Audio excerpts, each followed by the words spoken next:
धाराशिव नगर परिषदेत उमेदवारी अर्ज मागे घेण्याची मुदत संपताच भाजप आणि शिवसेनेतली युती फिसकटल्याची माहिती आहे। भाजप आमदार राणा जगजितसिंह पाटील यांनी पाठीत खंजीर खूप असला अशी टीका शिवसेना जिल्हा प्रमुख सूरज साळुंखे यांनी केली। धाराशिव नगर परिषदेत शिवसेनेला गाफील ठेवत भाजपने 19 ठिकाणी विरोधी उमेदवार दिले असा दावा साळुंखे यांनी केला। वरिष्ठ नेत्यांशी चर्चा झाल्यावर भाजपने धोका दिला असा हल्लाबोलही त्यांनी केला।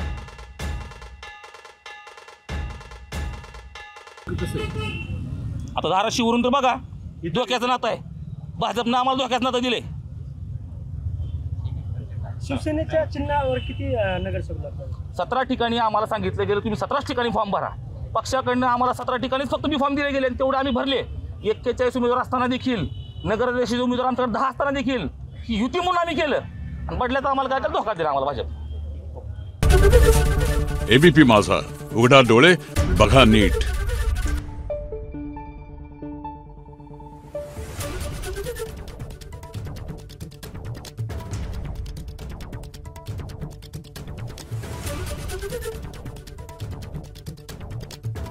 Thank you.